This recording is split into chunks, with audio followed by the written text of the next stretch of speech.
Happy Tuesday, everybody. It's Brian Terrian from the Disability Digest. I had to catch myself because we usually do these events on Wednesdays. But I do know what day it is.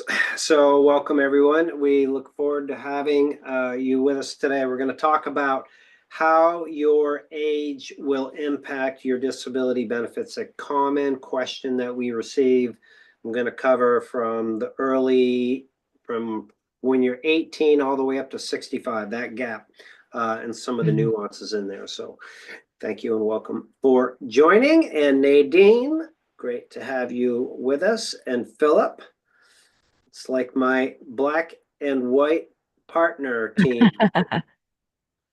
Oh, awesome. I got the memo. Yes. I see some questions coming in. Earl, thank you for your question, and others.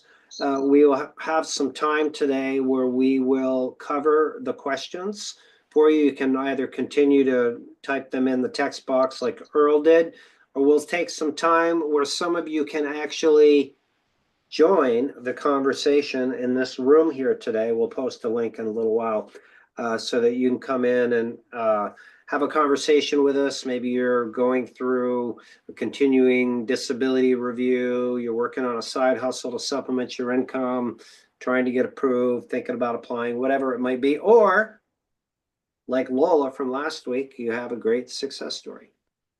Okay. Before we get started, we gave away some money last week, some prize money. That was fun. We're going to do that again coming up because the Disability Digest YouTube channel is on the verge. Is that the right word? On the brink. It's going to be reaching 100,000 subscribers. So we are going to be releasing a prize of sorts for those. It's January, and I don't know about any of you. I absolutely dread doing my taxes, but I do them. And they are pretty much done. But I just released on the YouTube channel the 2025 tax tips to help you with your 2024 returns. So you can go watch the video, but there is one thing that I do want to point out.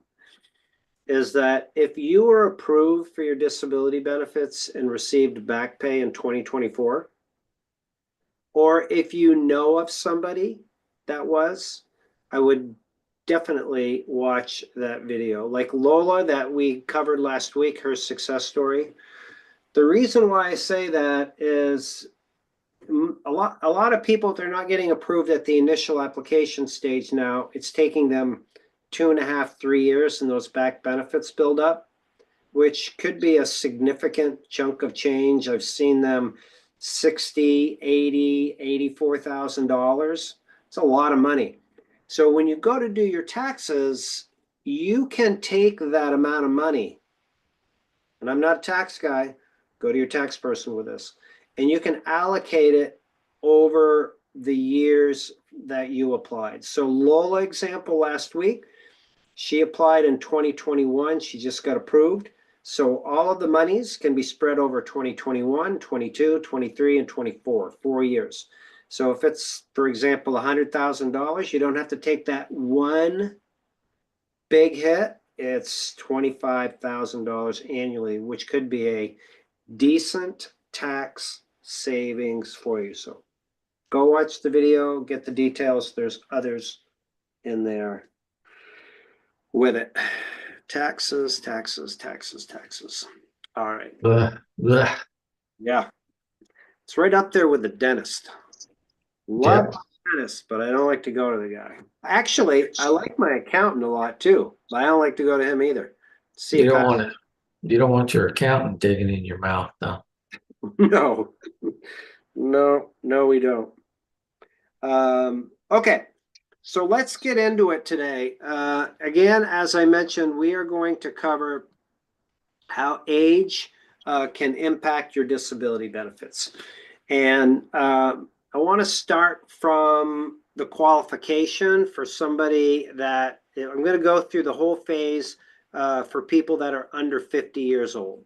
And the reason why that is because it's different to get approved than it is if you're over 50. Now, before I get into all of that, I want to cover the basics. With Social Security, I'm going to refer to credits. Social Security credits is what you earn when you pay your taxes into Social Security. And you can earn 1 credit per quarter. I think this is it right here. No, that's not it. So any quarter that you work, which is 3 months for those of you out there, and you earn over $1,810, then you earn a credit. And why is this important? This is important because you need a certain amount of credits to qualify for your Social Security disability benefits. So that's the foundation. A lot of people, actually 28% of the people that come here, they don't have enough credits to qualify for disability. And it's just, it's unfortunate. It's disheartening. And really the only way to get them back is to work. Or actually, last week we had a great success story of somebody who joined the conversation. She is going to benefit from the Fairness Act and likely have 2 years of her credits restored and be able to get a disability check. So that's sweet. Do you remember her name, Nadine? It's drawing a blank. Deborah. Is it Deborah? I don't know. Anyway. Yeah, I forgot the name. Sorry about that. That's all right. No worries. So did I. Okay. So how this relates to age is the younger you are, the less amount of credits that you need. So before age 24, you may be eligible if you have 6 credits earned within a 3-year period. And then it's different if you're 24 to 21, 31 and older. But for most adults, they are in need of 40 credits to qualify for their Social Security disability benefits. So how age impacts you is that if you're in your 40s or 50s and you only have like 20 credits, then you likely don't qualify. So that's one kind of sort of like nuance relative to age. Next, I want to get into what one needs to prove to get their disability benefits. And the regulation is different for those that are under 50 than it is for those that are over 50. If you're under 50 years old, then one needs to prove that they really can't do any job in the US economic system. And that any job is not necessarily what they're doing before. Like they could have been a nurse or a doctor or rocket science or whatever. they have to prove that they couldn't do like a greeter in a big box store up in the front, greeting people. What are you looking for? How can I help you? That's on aisle 7. No, we don't have that. That type of stuff. They would need to prove that they cannot do that type of work. And the degree of difficulty for that is a lot higher because you have to have pretty significant conditions. So I'm looking for a graph here. I think I've got it over here. Okay.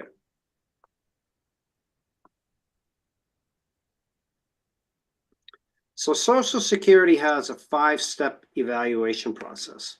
And the first thing that they're going to look for is if you're doing any work. And if you're working under the allowed amount, then you advance to the next step. They look at the severity of your condition. And if it's severe enough, then you go to the next step. Then they look to see if it meets or equals a listing. Then it goes to the next step. So where age becomes a factor and they consider prior work is in the steps 4 and step 5 here. But if you're under 50, you don't have that consideration for age. You just simply need to prove that you cannot work. So that's how the Social Security 5-step evaluation plays into it. So when you're over 50, it's broken down even further for the age categories. And I refer to all these regulations so that when somebody watches our stuff, I try to do the best to reference these. So they're like, I'm not making this stuff up. Maybe I am, but no, this is the real deal. This is right from the regulations. So when Social Security looks at age categories, they look at the under 50 category, and then they look at 50 to 54. There's a qualification criteria in there. Now, what's important about this is if you're between 50 and 54, you can then have your prior work considered. So if you were, let's say you were a truck driver over the road and you did that for 10 years. If you're over 50 to 54, then they'll look at that and say, well, can this individual still do that? Getting some feedback from somebody in our group. So that's where it gets a bit easier. And the next category is advanced age, where if you're over 55, then the prior work is taken into much more consideration. And it's even easier. I'm not going to get into all the details. I just want to give you the general information. And then there's another category that is age 60 or older. So what I'm attempting to show you here is that under 50, it's one category. You have to prove they can't do any job. When it's over 50, there's 3 different segments, degree of difficulty. That becomes easier, if you will, when you're the older that you get. Now, you can apply for disability up until you're age 65. Like we've recently had somebody that just continues to contact us thinking that the rules are going to change. But if you're over 65, Social Security disability is not an option. Then you can just take your regular age 65 Social Security retirement, and that check amount should be actually about the same, maybe within a few dollars difference. So there isn't a significant difference there. So that's the qualification piece. There's one other step in this that I want to go through that I'll talk about reviews, continuing disability reviews and that. If you're age 62 and you're not able to work and you're in this situation like, what do I do? Should I just take my early retirement or file for disability?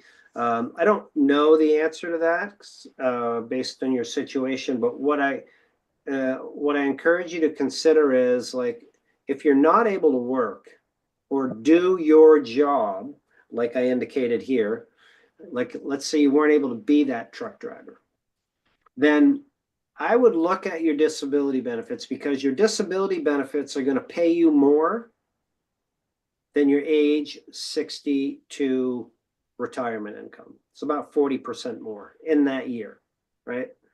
So that certainly would be beneficial for you financially. And then you also get access to Medicare. Okay. So those are the general benefits or features and benefits, if you will, of the age and how it relates to the application process. I want to talk about the reviews. Common question. I'm 58. Will I get reviewed? I mean, at whatever age it is, you continue to get these questions. The best way I can answer it is you are subject to a review up until you are 65 years old. At age 65, you're no longer a Social Security disability recipient. Your benefits transition to traditional Social Security. And there's some benefits with that, meaning that you no longer have the continuing disability reviews because you're a regular Social Security recipient. You can live everywhere, anywhere that you want. You now can get easy access to Medicare supplement plans because the age pricing that hits you when you're under 65 is gone, and the pre-existing condition clause is out. So if you've got the money and you want that added benefit of care at age 65, take a look at a Medicare supplement. So those are some benefits of turning 65. The reviews, I expect they're going to always be there. I've known people at age 64 that have been reviewed. It is less likely the older you are. I do agree with that, according to James Brown, who, by the way, is going to be back here in a few weeks. But I would just expect them, right? Okay, so we've covered credits, what you need to earn a credit to apply for disability, and then we've covered like the age breakdown, 18, 30, under 50, 50 to 54, etc.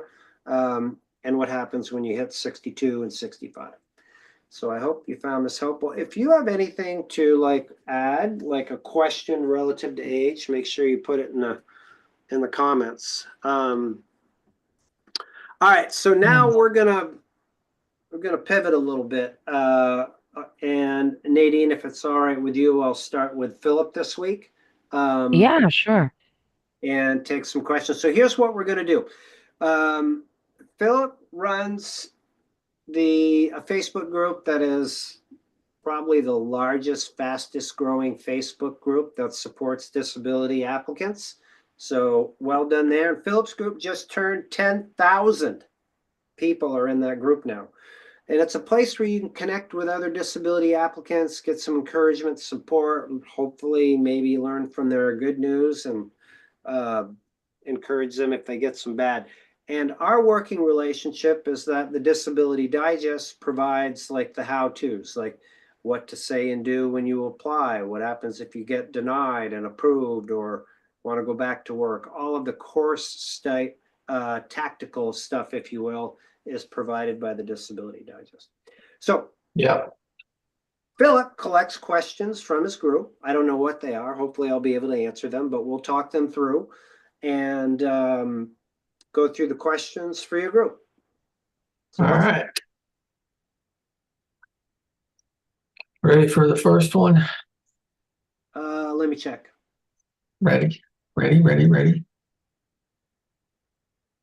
All right. First one says, I have a question. When I look at my disability portal, it used to say 301 days to make a decision. Now it says 401. Why is this?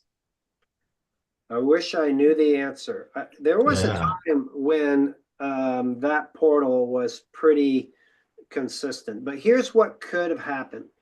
The workflow in that local office could have increased and pushed your date out. That's a long time, 400 days. 100 days. Yeah. can I just kind of riff on that one for a little bit, Philip, before we go on to the next one? Pair it up. My suggestion would be, unless you want to wait, which most people don't, is make sure that everything is in place in your case. If this is an initial application, there's 7 things that you should have locked in tight in your application. We teach you how to do it at the Disability Digest. When you join us, get into the disability approval course, look at the 7 things. If all of those are done, then I would consider going to your local congressional office and sharing with them that you have a 400-day wait for what should be like 7 months is on the high end typically. So that'd be 210, right? With my math. So that would be my suggestion. They're not going to make a decision. They're just going to, and I think it's also good for everybody to do this. You're not stirring the pot, but you create awareness at your local congressional office of what is actually going on the ground. Because if you know, it's not like they're paying attention to Social Security. They got other things going on. Yeah. They're looking at Melania's hat from last night's inauguration. Yeah. Yeah. All right. Ready for the next one? Yep. All right. This one's a little lengthy, so bear with me. Okay. Pat says, so if a person misses their 60-day deadline for an appeal, how hard is it to get after an explanation has been given to get back and start the appeal process? Yeah. I wrote 3 paragraphs explaining how I called over 6 times to get them to send me the paperwork, and I never received it. A lot more details, but that was the first in the list. All right. This is a tough one, and this just happened to somebody, actually, Fred, that I know of last week. His situation was a little different. If I would definitely pursue it and try. While you're doing all of this, I would be aware of your date last insured and how much time you have to start a new application.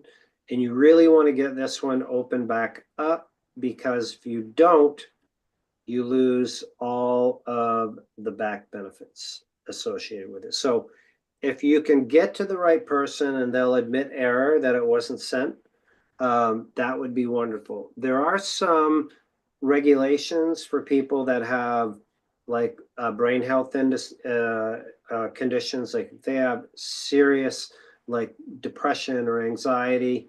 There is an actual regulation that one could leverage to claim that, and in addition to the fact that you didn't receive the paperwork.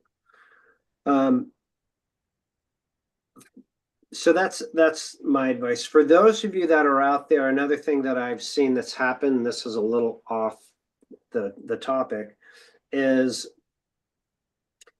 people have received a denial or been aware of a denial, and they've just chosen to apply again, right? And it's the same situation. When you apply again, you are forfeiting all of the back benefits associated with your prior case. Like Fred, he went through and he applied again. So he had been out of work for 15 months. His first 5 months were the waiting period, and then he had 10 months of back benefits. His check was around $2,000. So when he started and he applied again, he just gave up $20,000 in back benefits. So be very careful about this. One thing that I would suggest that people do is you could have done that appeal online, like easily. No, not easily. I don't know your skill set, but it could have been done online. And that's one thing you have to be prepared to address with Social Security if they bring it up. So hope it works out. Keep us posted. All right, I want to extend on that question. Say their DLI expires. They filed and it's gone through the whole process, and in the meantime, their date last insured is expired. Can they still go back and file a new application as long as they can go back and prove that they were disabled at the time they claimed they were? Does that make sense? Conceptually, yes. So let's say yesterday, somebody's Social Security disability benefits expired. And today they file an application that says, yeah, well, last week I was disabled. I had all the medical records and I had all the credits. Yes, you can do that. Those are really difficult cases to get approved. And usually they're not that recent. They're usually like years ago, but answer is yes. Okay. All right, next question. I currently have insurance through my spouse's insurance and pay a prescription writer. Should I drop the writer once I get a Medicare? Well, I don't know, Philip. You seem to be the resident prescription guru. What would you say?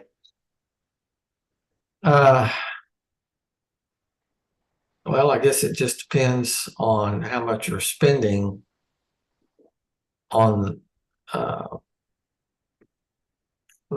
Let me go back, and she finished it up with cost over $200 a month in her prescription cost, and some of her medications are only like $5. So, you're gonna have to figure out that's $200 a month times 12. Yeah. That's a lot of money Right. per month. And if you're only paying $5 for a prescription, I don't know. That's a hard one too. Well, I have an idea.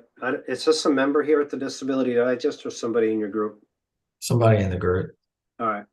So for members at the Disability Digest, we do benefit reviews. And a benefit review is part of your membership. No charge for your membership, no charge for your review. We're a little behind right now, but we're making an effort to catch up. And what we would do in a benefit review is we would take your medication. Let's say there's 5 medications. We would look at a Medicare plan, and then we would show you the Medicare plan, what the cost is with those 5 medications in it. And then it would help you understand if it justified keeping your current $200 medication plan. Typically, the answer is no. Most Medicare solutions, Medicare Part C solutions, Medicare Advantage plans, come with a prescription drug plan included. So yeah, it's possible you wouldn't need it, but you don't. My take is, unless you know how to evaluate that properly, then have it done for you. You don't have to have it done here.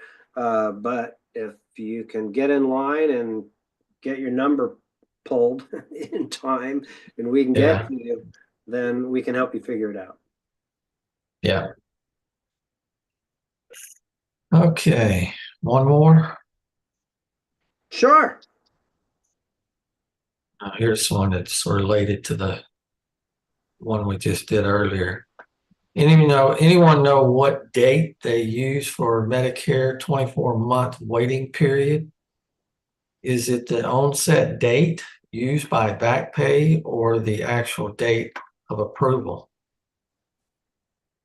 If you want to buy me some time, Philip, I'll pull up a visual.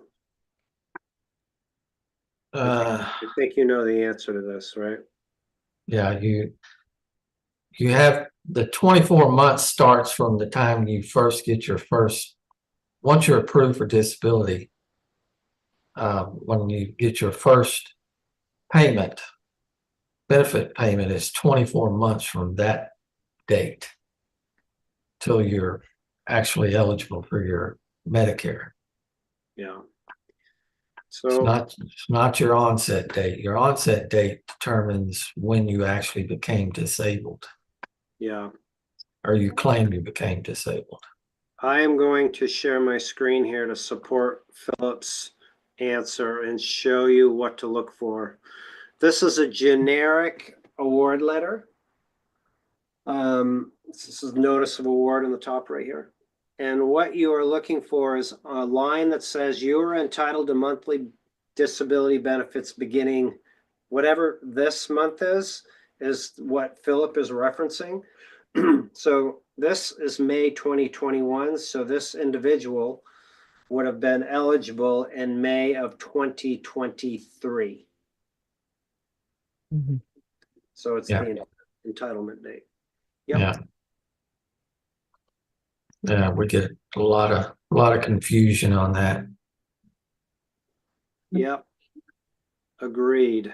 Agreed. Okay. Good questions. All right, that's all I had. That's it. That's it. Okay, Nadine. All right, it's my turn.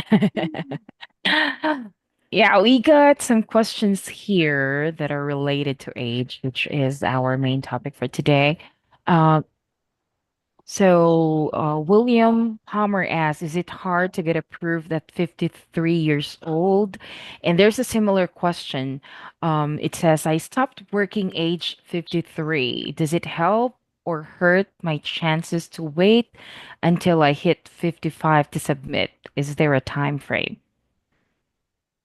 Yeah, there's a lot of variables that I don't know, like, what you did for work, for how long, what your conditions are, how often you're doctoring, have your limitations been communicated into your medical records? All of that stuff I don't know. But here is my answer. My final answer is coming up. If you are not able to work and you've been out of work like at least 5 months, you should apply for disability benefits. You should not wait. It is the kiss of death for so many people. And here's just one reason why. Actually, I'm going to give you two. If you apply for disability, say in month 6, and you go through the disability approval process and you go and are denied an initial application, you're denied a reconsideration, you go to a hearing and you're denied, and you're still not able to work and you were denied at those 3 levels, you still have time and eligibility to file again. You get 2 shots at it. So with your strategy, if you waited 2 or 3 years, you may be down to 1. Mhm. So that's one very important thing to consider. Here's the other one. It doesn't cost you anything money-wise really to file for disability. I encourage people to file if they're not working. And if they want to try to work or find something to do to work and can go back to work, then great. If you can pull it off for more than 3 months, wonderful. More than 6 months, stop your application. But if you're not able to successfully work and you try it, let's say you go a month, it's like, oh my God, this was a mistake. That can be used as valuable evidence for your disability case. So for those 2 reasons, start your application. All right. And if you need help and if you're not yet a member, feel free to join us as a member here at the Disability Digest. We'd be Exactly. more than happy to walk you through and guide you through the process. So we have another question here, still age related from Lisa. I'm 65, but my retirement age is not until 67. Am I now under SSDI or Social Security? Can I still get a review? She's 65. Hmm? Yeah. So my understanding is at 65, there are no more reviews. That would be a good, I'll have to get confirmation of that from Attorney Brown when he comes back, but I'm 99.67% certain of that. Okay. Yeah. All right. Now we have some questions relating to, I think, income. Someone here, Mike Johnson asked, can dividends be counted against your SSDI or Medi-Cal? I don't know about Medi-Cal. That's a state disability program. But I know for Social Security disability, the type of income that would affect your benefits is earned income from engaging in work-like activity. So Mhm. dividends, no. Okay. Here's another similar question. Does selling your house impact your financial situation with SSA? What if they ask about the money from the sale? Again, if you're a Social Security disability recipient only, it would have no impact. If you are dual eligible for Social Security disability and Medicaid, Mhm. that income could impact your eligibility. So there's many people who have disability checks that are below $1,500 and they're single. And the Mhm. state pays for their Medicare Part B, which is wonderful. But they get a big financial hit, and that could change the status. And states have their different, uh, rules on this. So I'm going to say if you fall into that category, it could, but Mhm. if you don't fall into that category, it would not.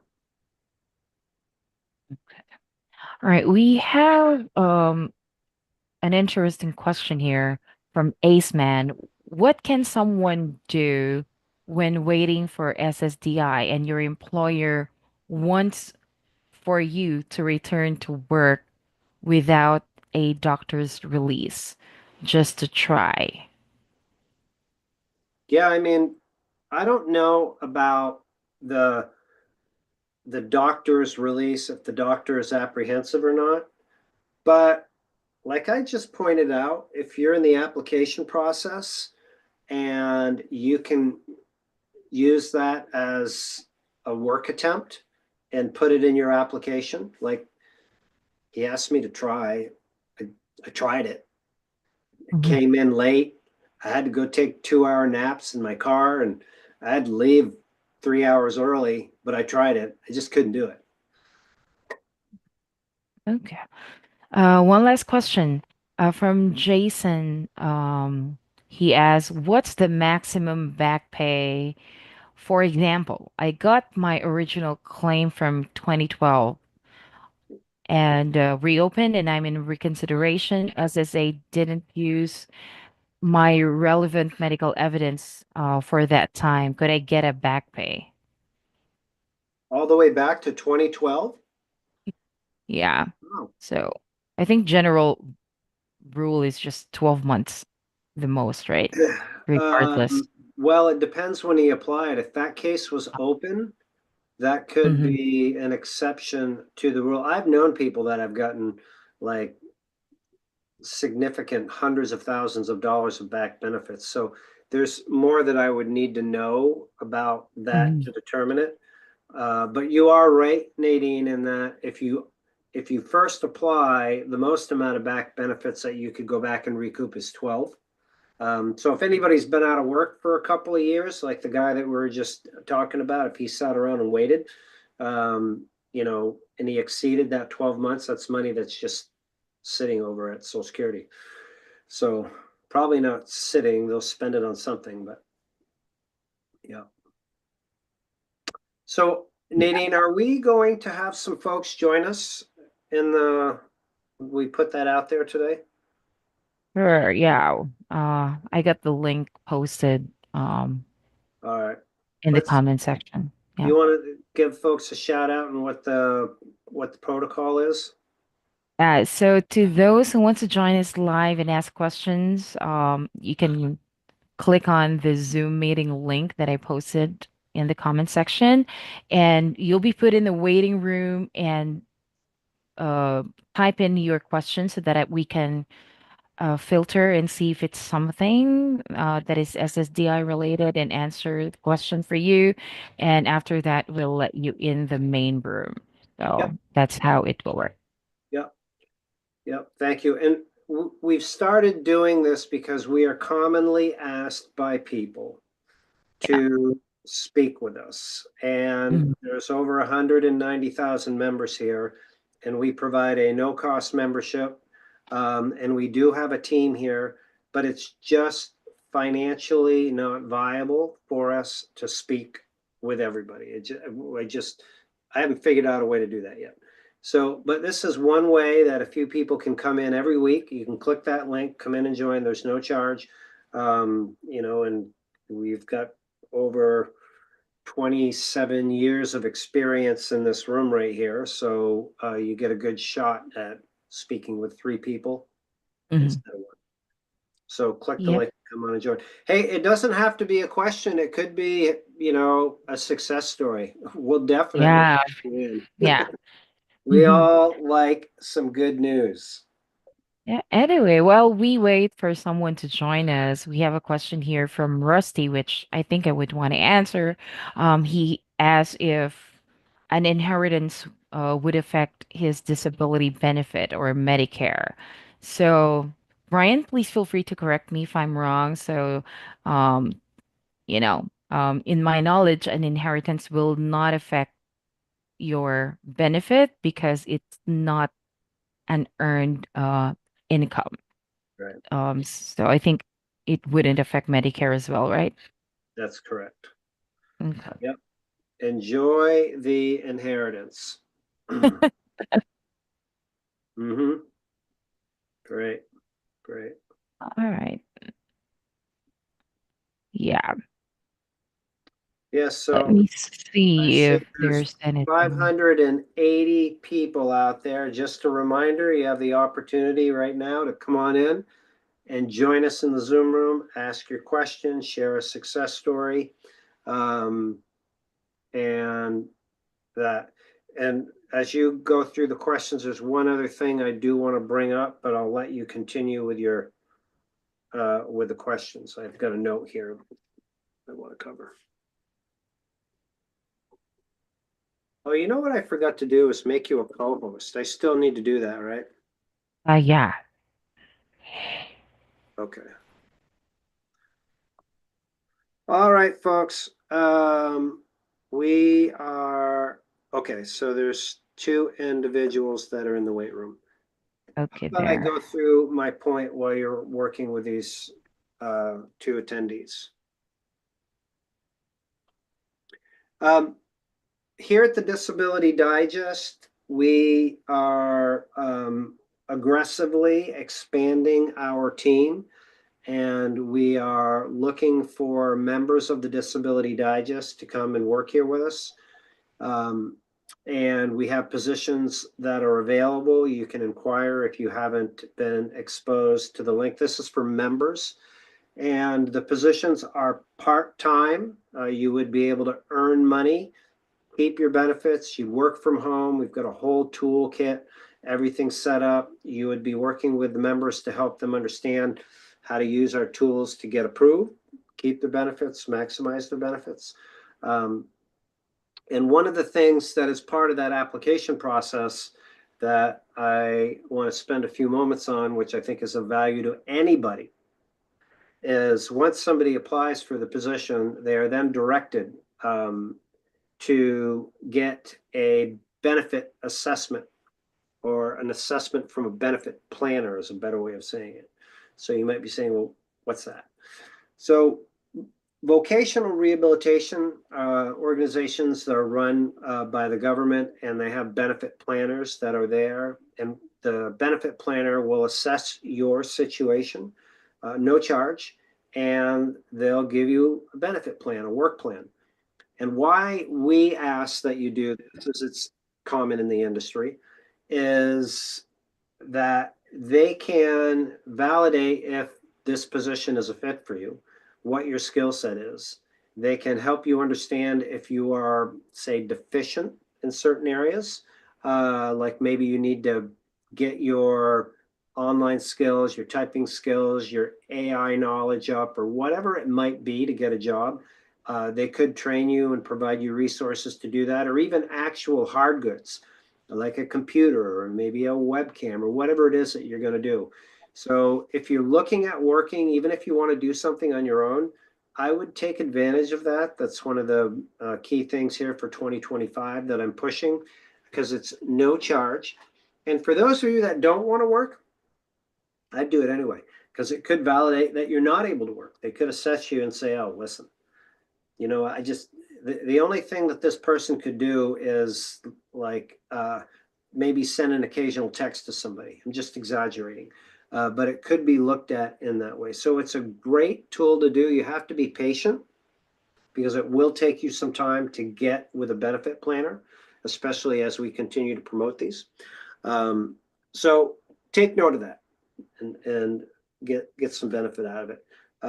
I feel it's really important for people to understand what they may be faced with in about 5 years with a potential decrease in your check. And a good way to offset that is having a side hustle, earning some extra money.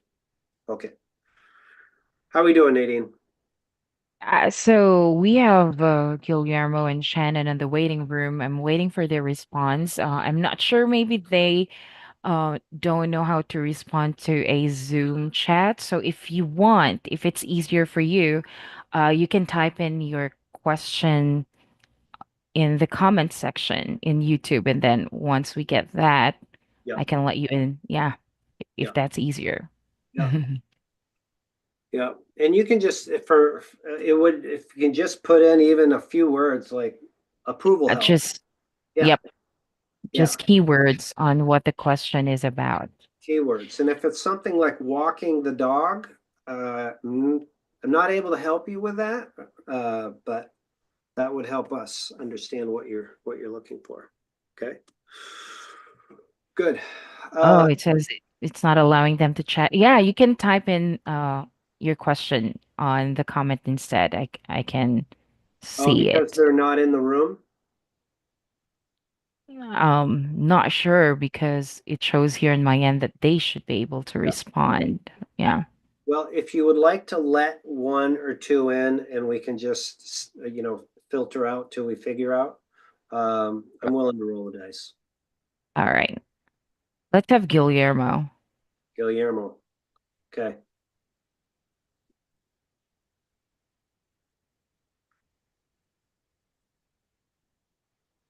All right, he's here.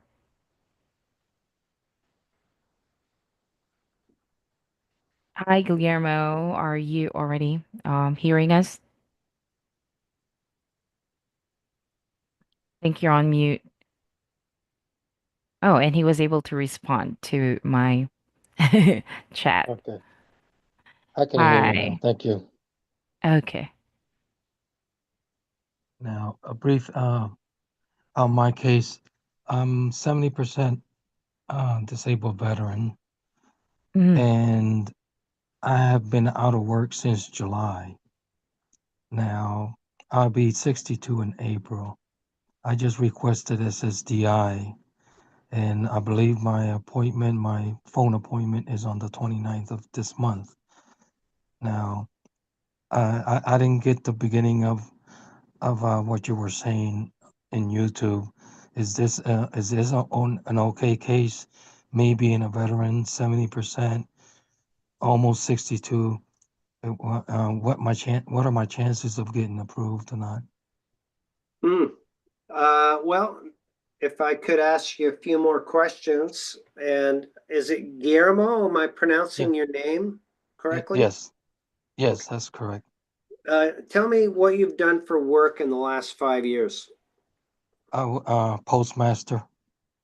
Okay. Were you driving or were you on foot No, or it's mainly no. It's in the office. I in the was office? in charge of two post offices of 120 over 120 employees.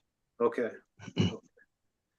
All right. Well, I won't ask you about my mail being late. I will save that. And why is it that you're not able to do that? Like, what physically prevents Okay. you or cognitively prevents you from Okay. doing that work? In July, I had to leave work because my knee, my right knee. I was a paratrooper in the Army. I twisted my knee, and when I went when they did an MRI, they found out that I have arthritis, meniscus. There was a meniscus tear. The VA said that they could go ahead and do a surgery on my knee for the meniscus, but it's not going to repair it. Yeah. That they would recommend a total knee replacement, which I did in September. I had my total knee replacement. And then they did an MRI in my back, and I have 5 compression fractures in my vertebra, which I can barely sit down. I had to sit down or stand up. I cannot walk for long periods of time. I cannot drive for long periods of time. Mm-hmm. Mm-hmm. Okay. How long were you working at the post office? Did you tell me that? Since 2007. Okay. Good. Good. Um, all right. I mean, there's a lot more to dig into here, but I'll give you like my assessment. Your 70% rating. Yeah, I mean, I've worked with a lot of veterans at 100% P&T, and even those, it's really, really difficult to get them approved.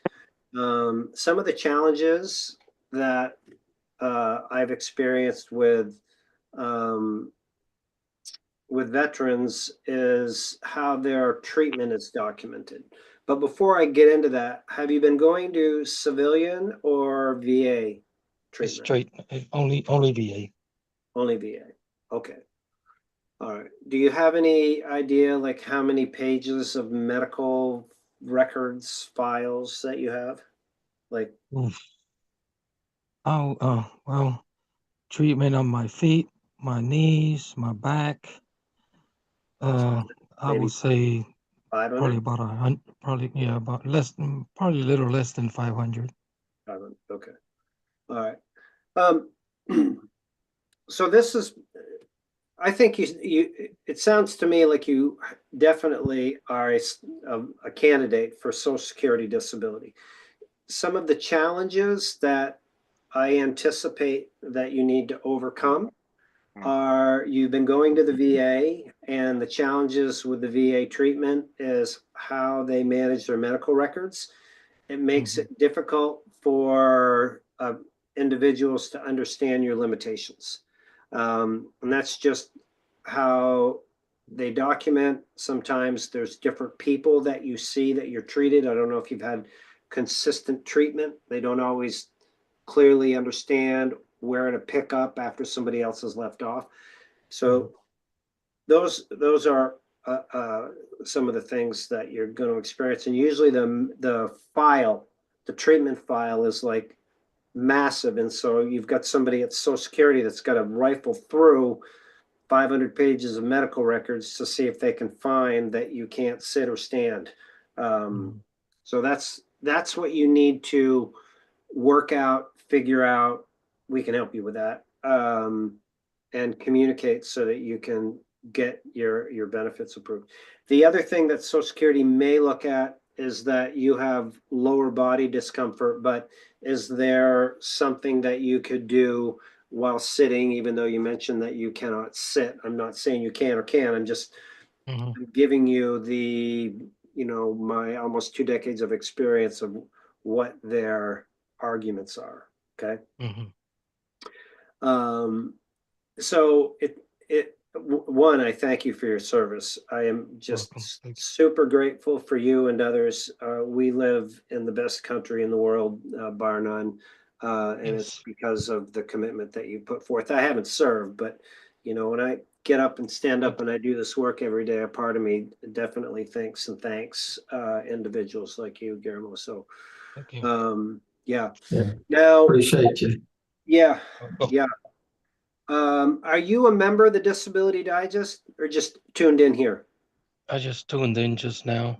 Okay, so this would be my suggested step. We can help you tighten these things up at no cost. Or if you want help, we could possibly help you. But Nadine, if she hasn't already, will put a link in the chat to the Disability Digest where you can come and join, fill out your profile. Once you do that, you'll indicate in your profile where you're at in the process. It sounds like you're applied and waiting. And we will get you into our disability approval course. And when you're in the disability approval course, there's like 7 things that you really need to focus on doing right now and getting right. That will address the concerns that I just shared with you. So you can just follow along and do that. If managing your own case is not for you, then you can speak to one of the advocates here like Philip or Nadine, and we can see if there might be a fit for either us or somebody else to help you as a representative. But Okay. many thousands of people have used the approval course to manage their own case, get approved, and have no legal fees. Okay. Okay. So that's how we can help you. Yeah. All right. Appreciate it. Yeah. Well, I appreciate you and thank you for tuning in. And I'd love to hear back that, yep, I got approved. I'm hoping because, that's the reason I can't sit for long because the compression fractures, they're pinching my sciatic nerve. Yeah. And the pain goes all the way down to my feet. Mm. So, that's the reason. Mm. Jumping out of planes didn't help much. It sounds that way. Yeah. Yeah. Well, Oh, I wish you well, well and thank I you. wish you good health and I thank you for tuning in. Okay. Thank you. Bye-bye. All right. Thank you, Grandma. You're welcome. Thank you. Okay.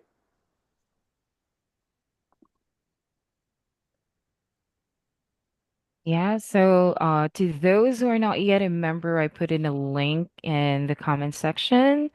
Feel free to click on that and join us as a member. Sure. See how we Sure. can. Yeah. Yep. Good.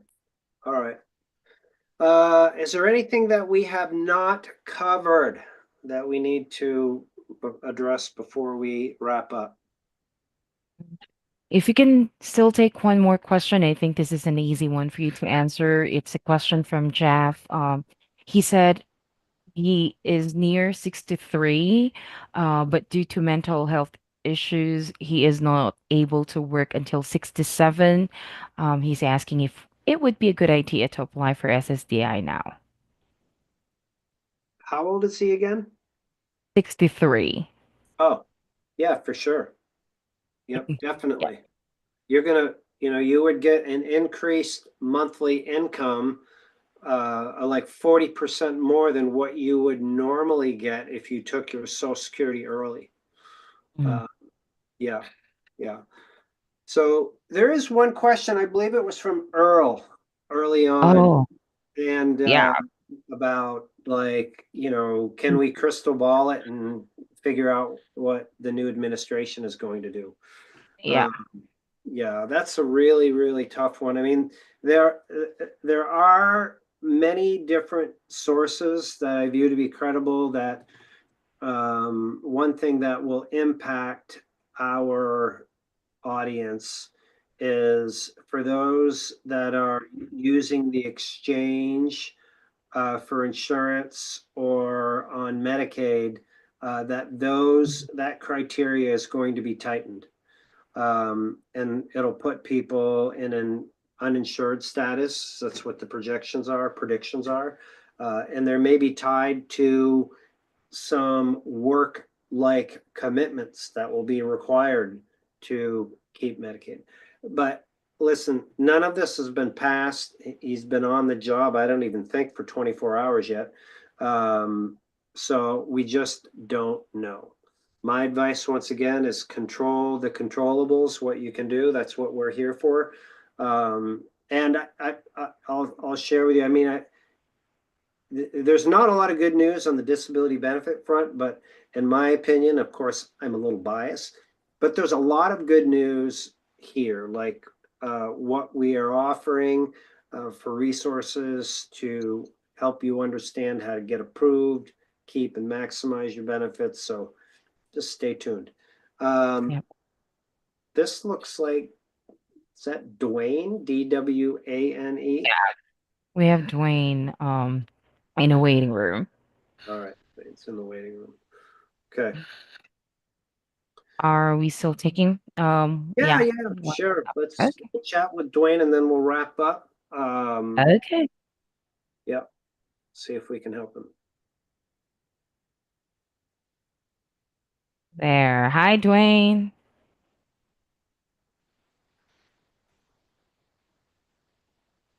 Hello, Dwayne. Dwayne is connecting his audio. Yeah. Mhm. I'd love to hear your feedback, those of you out there that have been participating for a while. I recognize some of the names about the new format that we're doing. If you find this helpful to actually hear from others in their situation. Yes. But there's a lot of good news. Sounds like me. Mhm. Dwayne, you're muted. We'd love to help you, but we do need to hear from you.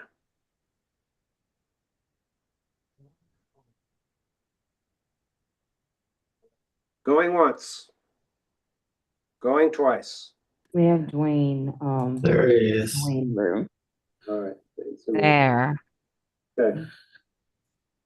How can I help you, Dwayne? Yeah, sure. Let's chat with Dwayne and then we'll wrap up. Okay. Yep. See if we can help him. Yeah, I filed. There. Hi, Dwayne. Hi. Can you hear me? Yes. Yes. Hello, Dwayne. I filed back in Dwayne is connecting his audio. November 2023. Love to hear your feedback, those of you out there that have been participating. Hey, Dwayne, turn your volume down and then you'll just hear us in the room here. Helpful to actually hear from others in their situation. But there's a lot of good news. All right. There. All right, is that better? Yeah. Yes. Dwayne, you're muted. We'd love to help you. You need to It's still there.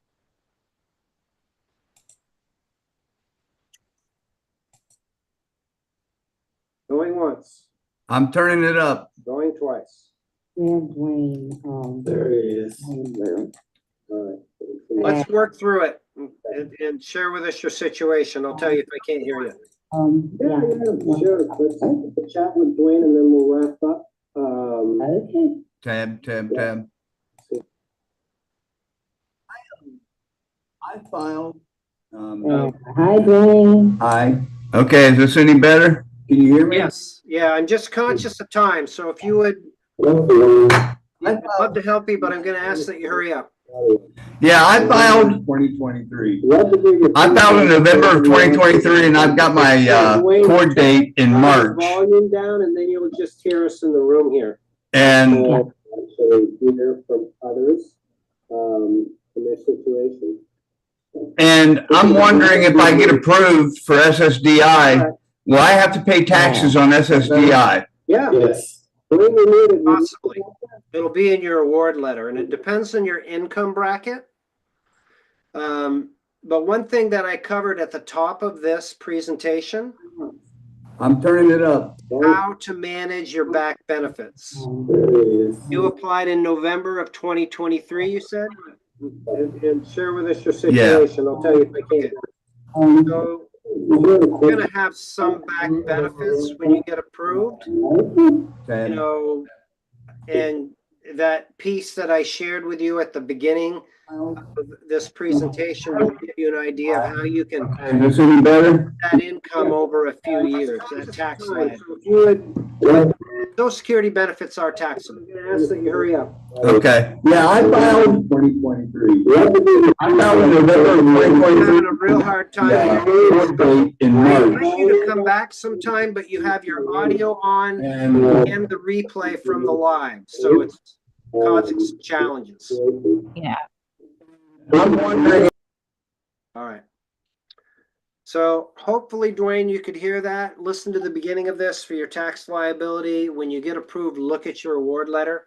and that will explain what your responsibility is. Not a tax guy. But also, I just released on this channel the 2025 tax tips. There's 6 of them. 2 of them are new. So make sure you check that out. Good. Thank you for joining. Yep. All right. So anything else before we wrap up? I think that would be it. I think that's it. Okay. Yep. Great. Folks, next week we'll be back at our regular scheduled Wednesday, 3:15. Today was an exception because I have travel tomorrow. But I want to thank all of you that showed up. There's 876 on YouTube. I don't know what's going on Facebook, but it's our pleasure to do this for you. I hope you found value in it. We would love to hear from you in the comments. If you know of anybody that would benefit from this event, you can share it. The replay is available a few minutes after. Yeah. And as we mentioned a few times in this presentation, I hope you find value in this. The best way we can help you, or if you're in need, like the approval situation that we talked about, is to join us as a member. And Nadine put a link to the Disability Digest in there, because you get general information and there's like 2,000 videos on YouTube and you can watch them all. That would be great. But that's very time consuming, and to get you a customized, like, laser approach is when you complete your profile at the Disability Digest, we understand better what your needs are, and we can get you the right courses, information, support groups, like access to Philip's group, if that's applicable. So that would be the best way that we can help you. And there's no charge. We're a for-profit, yes, but we're supported by ads and sponsors and services that we provide. Like, we're in the YouTube partnership program. Some of our videos have ads on them. So that's how this all works. So we can do this at no cost to help you out. So hope you find value in this. Philip, Nadine. All right. Thank you so much, everyone, for joining us today. Thanks, Brian and Philip. Yeah. Yes. Thank you, Nadine. Appreciate you. Thanks. Be well. Make it a great day. See y'all. See y'all. Bye-bye for now.